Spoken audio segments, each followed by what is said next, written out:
Welcome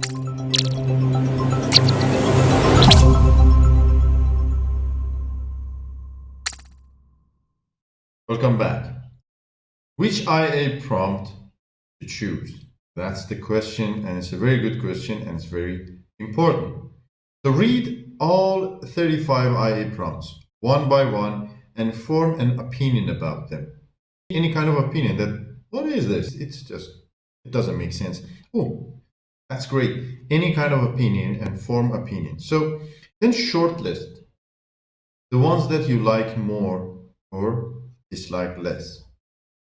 Repeat the process until you have your top 5.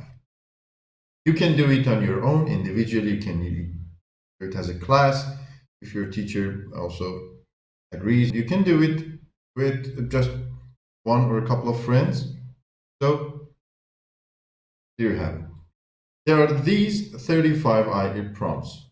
I'm not going to read them all now, but we will going to go through all of them one by one.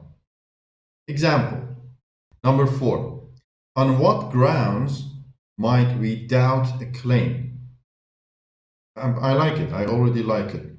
It's a good one. Number 25.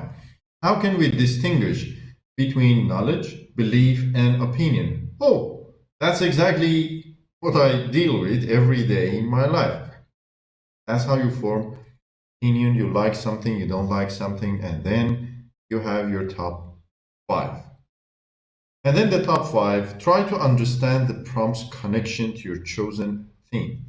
If you remember, I told you first choose your theme. So you choose the theme of technology, let's say. And then you choose the topic of how can we distinguish between knowledge, opinion, and belief. This is a good match. You can explain under technology. Yes, it seems so.